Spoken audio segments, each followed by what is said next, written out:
नमस्कार। कर्नाटक की 224 सीटों पर फाइनल ओपिनियन पोल सामने आ चुका है। 30 जिलों के सर्वे के हिसाब से यहां पर किसकी जीत हो सकती है और किस जिले में किसको जीत की संभावना लगाई जा रही है, इसको लेकर सबसे सटीक और महत्वपूर्ण विश्लेषण सामने आ चुका है। यूं तो कर्नाटक में हर एक पार्टी अपना जीत का दावा कर रही है, लेकिन जो जमीनी स्तर पर सर्वे के आंकड़े हैं उस हिसाब से यहां पर 30 जिलों का जो सर्वे है, 30 जिलों में कहां किसको जीत मिल सकती है, इसको लेकर सबसे महत्वपूर्ण आंकड़े सामने आ चुके हैं। 2018 के मुकाबले 2023 में किस जिले में किसे कितनी सीटों पर जीत मिल सकती है, इसको लेकर सबसे महत्वपूर्ण ओपिनियन पोल सामने आ चुका है, क्योंकि साल का सबसे मुश्किल चुनाव है और इसको लेकर 10 मई को वोटिंग, 13 मई को रिजल्ट आ जाएंगे। लेकिन इससे पहले जो चौंकाने वाले आंकड़े यहां निकलकर सामने आ रहे हैं, क्योंकि कई जिलों में कई बड़ा उलटफेर देखने को मिल रहा है, जिस कार के आंकड़े अब यहां निकलकर सामने आ रहे हैं। यहां पर बात की जाए तो यहां चुनावी प्रचार थमा और उसके बाद अब वोटिंग का वक्त है और ऐसे में यहां पर किसका पलड़ा भारी है, क्योंकि बीजेपी की तरफ से भी बड़े बड़े दिग्गज नेता यहां चुनावी मैदान में रहे,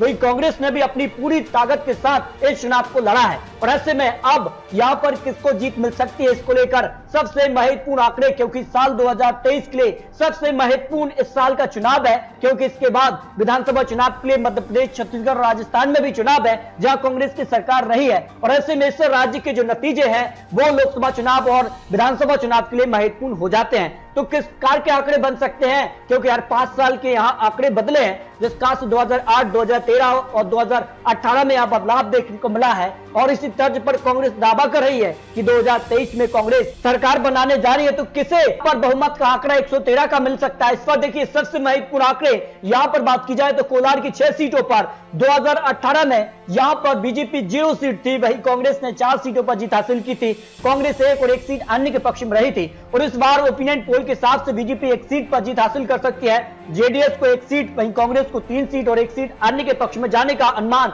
ओपिनियन पोल के हिसाब से लगाया जा रहा है। इसके अलावा अगर बात की जाए तो तुमकुर की 11 सीटें महत्वपूर्ण हो जाती हैं। 2018 में जहां बीजेपी को 4 सीटों पर जीत मिली थी, कांग्रेस को 3 सीटें और 4 सीटें जेडीएस के पक्ष में रही थी, अन्य की बात की जाए तो 0 सीट रही थी 2018 में। लेकिन इस बार जो ओपिनियन पोल के आंकड़े उस हिसाब से बीजेपी को यहां 6 सीटें मिल सकती हैं, जेडीएस को 2 सीट, कांग्रेस को 4 सीट और अन्य की बात की जाए तो 0 सीट का अनुमान यहां लगाया जा रहा है। बेलगावी की अगर बात की जाए तो यहां 18 सीटें आ जाती हैं। बेलगावी सबसे महत्वपूर्ण माना जा रहा है, जिस कार के बड़े बड़े चुनावी यहां जनसभाएं भी हुई हैं और जिस कार के रोड शो देखने को मिले हैं, उसके आंकड़े क्या कुछ आंकड़ा बन सकता है। 2018 में बीजेपी यहां सबसे बड़ी पार्टी बनी थी, 10 सीटों पर जीत मिली थी, लेकिन इस बार बीजेपी को 9 से 10 सीटें मिल सकती हैं। वही कांग्रेस को 8 सीटों पर जीत मिली थी, तो कांग्रेस को भी यहां पर करीब 8 से 9 सीटें मिल सकती हैं। इस तौर पर बीजेपी और कांग्रेस में ही कड़ी टक्कर यहां देखने को मिल सकती है। चित्रदुर्ग की अगर बात की जाए 6 सीटों में से बीजेपी ने 2018 में 5 सीटों पर जीत हासिल की थी, कांग्रेस को 1 सीट पर जीत मिली थी और इस बार ओपिनियन पोल के हिसाब से जो अनुमान लगाया जा रहा है उस हिसाब से बीजेपी को यहां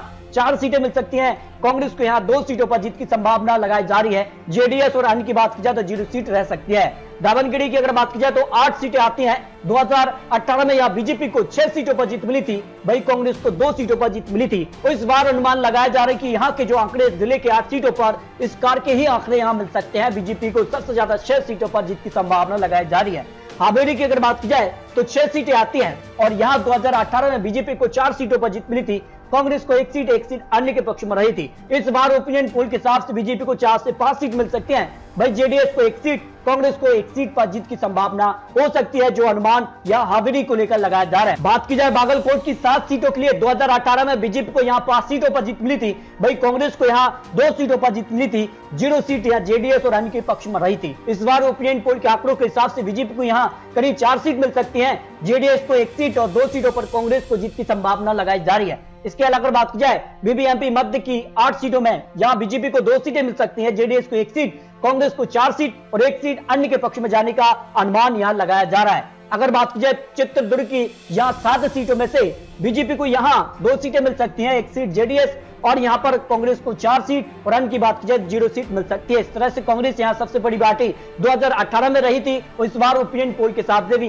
कांग्रेस को सबसे ज्यादा सीटें मिल सकती हैं। इसके अलावा सबसे महत्वपूर्ण माना जा रहा है बेंगलुरु अर्बन की 28 सीटें आती हैं और 2018 में यहां बीजेपी को 11 सीटें मिली थी, कांग्रेस को 15 सीट, 2 सीटें या जेडीएस के पक्ष में रही थी, यानी कि बात की जाए तो 0 सीट रही थी। और जिस कार से बेंगलुरु अर्बन को लेकर भी चुनावी जनसभाएं हुई हैं, जिस कार के चुनावी वादे हुए हैं, और यहां के लिए सबसे महत्वपूर्ण माना जा रहा है क्योंकि सबसे ज्यादा सीटें यहीं से आती हैं। और इस सीट का जो ओपिनियन पोल है, यहाँ के लिए बीजेपी को 10 सीटें मिल सकती हैं, भाई जेडीएस को 1 सीट, कांग्रेस को यहाँ 16 सीटें मिल सकती हैं, यानी कि बात की जाए तो 1 सीट मिल सकती है। बेंगलुरु अर्बन को लेकर जो अनुमान है उस हिसाब से यहां पर कड़ी टक्कर देखने को मिल सकती है बीजेपी और कांग्रेस के बीच। यहां पर कांग्रेस सबसे बड़ी पार्टी बन सकती है। इसके अलावा बिहार की अगर बात की जाए तो 6 सीटें आती हैं और 6 सीटों के जो आंकड़े रहे थे 2018 में बीजेपी को 1 सीट मिली थी, कांग्रेस को 4 सीट, 1 सीट यहां पर जेडीएस और अन्य की बात की जाए तो 0 सीट रही थी। इस बार ओपिनियन पोल के हिसाब से बीजेपी को यहां पर करीब 3 सीटें मिल सकती हैं, जेडीएस को 1 सीट, कांग्रेस को 2 सीटें और अन्य की बात की जाए तो 0 सीट पर अनुमान यहां लगाया जा रहा है। यानी यहां पर बीजेपी को कुछ सीट का फायदा मिल सकता है, लेकिन कांग्रेस यहां कड़ी टक्कर देखने को मिल सकती है।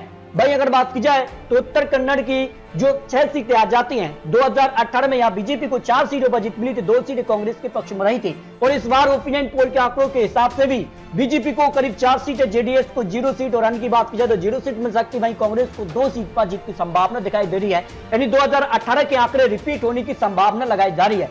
बीबीएमपी मध्य उत्तर की 8 सीटों की बात की जाए तो यहाँ बीजेपी को 2 सीटों पर जीत की संभावना मिल सकती है, जेडीएस को 1 सीट, कांग्रेस को यहाँ 3 सीटें और अन्य की बात की जाए तो 2 सीटों पर जीत की संभावना लगाई जा रही है। भाई अगर बात की जाए चिकबंगलुरु की 5 सीटों के लिए 2018 में यहां कांग्रेस को 4 सीट जबकि जेडीएस को यहां 1 सीट मिली थी, बीजेपी 0 सीट और अन्य भी 0 सीट रही थी। और इस बार ओपिनियन पोल के हिसाब से बीजेपी को यहां 1 सीट मिल सकती है, जेडीएस को यहां 1 सीट और कांग्रेस सबसे बड़ी पार्टी बन सकती, करीब 3 सीट मिलने की संभावना लगाई जा रही है, जिस कार के आंकड़े यहां बनते नजर आ रहे हैं। बेलारी की अगर बात की जाए तो यहां 9 सीटें आती हैं और 2018 में यहां बीजेपी को 3 सीटों पर जीत मिली थी, भाई कांग्रेस को 6 सीटों पर जीत मिली थी, 3 सीटें जेडीएस के पक्ष में रही थी। और इस बार ओपिनियन पोल के हिसाब से बीजेपी को 3 सीटें मिल सकती हैं, कांग्रेस को यहां 4 सीट, 2 सीटों पर जेडीएस को जीत की संभावना लगाई जा रही है, क्योंकि जिस कार के आंकड़े अब बनते नजर आ रहे हैं। भाई अगर बात की जाए तो मांड्या की 7 सीटों के लिए जो आंकड़े 2018 में रहे थे, 7 सीटों पर जेडीएस को जीत मिली थी, लेकिन इस बार यहां अलग अलग चुनावी मैदान में पार्टियां हैं, इस हिसाब से बीजेपी को इसका फायदा मिल सकता है। तो बीजेपी को करीब 0 से 3 सीटें मिल सकती हैं, 0 सीट भी रह सकते हैं और जेडीएस को यहां 0 से 1 सीट, सीधे तौर पर इसका फायदा कांग्रेस को मिल सकता है, 0 से 3 सीटें कांग्रेस के पक्ष में जा सकती हैं। यानी बीजेपी और या जेडीएस और कांग्रेस के बीच कड़ी टक्कर देखने को मिल सकती है। उस हिसाब से आंकड़े काफी बदलाव यहां देखने को मिल सकता है। धारवाड़ की 7 सीटों की बात की जाए तो यहां बीजेपी को करीब 5 सीटें मिली थी 2018 में, भाई कांग्रेस को 2 सीटों पर जीत मिली थी। तो इस बार ओपिनियन पोल के हिसाब से बीजेपी को 4 सीट मिल सकती है, जेडीएस को 1 सीट, कांग्रेस को यहां 2 सीटों पर जीत की संभावना लगाई जा रही है। अन्य की बात की जाए तो 0 सीट पर जीत की संभावना हो सकती है। यहां पर भी बड़ा उलटफेर देखने को मिल सकता है। असम की अगर बात की जाए 7 सीटों की जो आंकड़े रहे थे 2018 में यहां जेडीएस को सबसे ज्यादा 6 सीटों पर जीत मिली थी, 1 सीट पर बीजेपी को जीत मिली थी, भाई कांग्रेस 0 सीट पर रही थी। इस बार ओपिनियन पोल के हिसाब से बीजेपी को करीब 0 से 3 सीटें, भाई जेडीएस को 0 से 3 सीट और कांग्रेस को 1 सीट पर जीत की संभावना लगाई जा रही है। इसके अलावा अगर बात की जाए तो यहाँ कालाबुर्गी की 9 सीटें आ जाती हैं और यहाँ बीजेपी को 2018 में 4 सीटों पर जीत मिली थी, भाई कांग्रेस को 5 सीट और अन्य की बात की जाए 0 सीट, जेडीएस को भी 0 सीट रही थी। ओपिनियन पोल के साथ इस बार जो आंकड़ा है उसमें बीजेपी को 4 सीट, जेडीएस को 1 सीट, कांग्रेस को भी 4 सीट, यानी बीजेपी कांग्रेस में कड़ी टक्कर यहां देखने को मिल सकती है, जो अनुमान यहां लगाया जा रहा है। मैसूर की अगर बात की जाए तो 10 सीटें आ जाती हैं और यहां के आंकड़ों के लिए 2018 में बीजेपी को 3 सीटें कांग्रेस के लिए और 5 सीटों पर जेडीएस ने जीत हासिल की थी। और इस बार ओपिनियन पोल के हिसाब से बीजेपी को करीब 4 सीटें मिल सकती हैं, जेडीएस को 2 सीटें मिल सकती है। कुछ सीटों का नुकसान जेडीएस को हो रहा है, इसका फायदा बीजेपी और कांग्रेस को मिल सकता है, कांग्रेस को भी 4 सीट मिल सकती है। यानी यहां पर त्रिकोणीय मुकाबले में सबसे बड़ी पार्टी कांग्रेस बन सकती है, जो अनुमान यहां लगाया जा रहा है। बीजापुर की 8 सीटों में अगर बात की जाए तो यहां बीजेपी को 2018 में 3 सीट मिली थी, भाई कांग्रेस को 3 सीट, 2 सीट यहां जेडीएस के पक्ष में रही थी। इस बार ओपिनियन पोल के हिसाब से बीजेपी को 4 सीट मिल सकती हैं, जेडीएस को 1 सीट और कांग्रेस को यहां 3 सीटों पर जीत की संभावना ओपिनियन पोल के हिसाब से लगाई जा रही है। भाई बात की जाए सुमोंगा की 7 सीटों के लिए जो आंकड़ा रहा था 2018 में, बीजेपी ने यहां सबसे ज्यादा 6 सीटों पर जीत हासिल की थी, 1 सीट यहां कांग्रेस के पक्ष में रही थी, जेडीएस और अन्य की बात की जाए तो 0 सीट पर जीत मिली थी। और इस बार ओपिनियन पोल के हिसाब से जो आंकड़ा बन रहा है उसमें बीजेपी को 5 सीटें मिल सकती हैं, जेडीएस को यहां 0 सीट, कांग्रेस को यहां 2 सीटों पर जीत की संभावना दिखाई दे रही है। बीबीएमपी मध्य दक्षिण की अगर बात की जाए तो 8 सीटें आती हैं और यहाँ बीजेपी को 2018 में 7 सीटों पर जीत मिली थी और 1 सीट कांग्रेस के पक्ष में रही थी। इस बार ओपिनियन पोल के हिसाब से बीजेपी को 6 सीट और कांग्रेस को 2 सीटें मिल सकती है। जेडीएस और अन्य की बात की जाए तो 0 सीट की संभावना लगाई जा रही, जो ओपिनियन पोल जिलों को लेकर सामने आ रहा है। इस तरह से अगर बात की जाए तो कर्नाटक को लेकर 224 और 30 जिलों का जो सर्वे रहा है, ओपिनियन पोल रहा है, उस हिसाब से बीजेपी को 100 से 110 सीटों पर जीत की संभावना लगाई जा रही है। कांग्रेस को 90 से 110 सीट पर जीत की संभावना है। जेडीएस को करीब 30 और अन्य की बात की जाए तो 2 सीटों पर जीत की संभावना लगाई जा रही है। इस हिसाब से जो ओपिनियन पोल 30 जिलों का सामने आ रहा है, जो अनुमान यहां लगाया जा रहा है, उस हिसाब से बीजेपी कांग्रेस में कड़ी टक्कर कर्नाटक विधानसभा चुनाव में देखने को मिल सकती है, जो ओपिनियन पोल सामने आ रहा है। तो दोस्तों, कर्नाटक को लेकर हर 5 साल में सत्ता बदलते हैं, इस हिसाब से क्या जनता इस बार बदलाव चाहती है नहीं, ये तो 10 मई को जनता तय करेगी, क्योंकि 13 मई को यहां रिजल्ट आ जाएंगे। तो इस हिसाब से काफी चौंकाने वाले आंकड़े बनते नजर आ रहे हैं। आंकड़ों के हिसाब से किसी को बहुमत का आंकड़ा मिलता नजर नहीं आ रहा है, त्रिशंकु सरकार बनने के चांसेस दिखाई दे रहे हैं। लेकिन आपको बता दें, ये चुनावी आंकड़े, चुनावी अनुमान है, जनता तय करेगी कर्नाटक में क्या कमल बरकरार रहेगा या कांग्रेस जेडीएस की वापसी होगी, ये तो आने वाला वक्त ही बताएगा। तो 13 मई को रिजल्ट आ जाएंगे, तो आपको क्या लगता है, तो यह रख सकते हैं। मिलते हैं और लेटेस्ट और महत्वपूर्ण विश्लेषण के साथ, तब तक के लिए जय हिंद, जय भारत।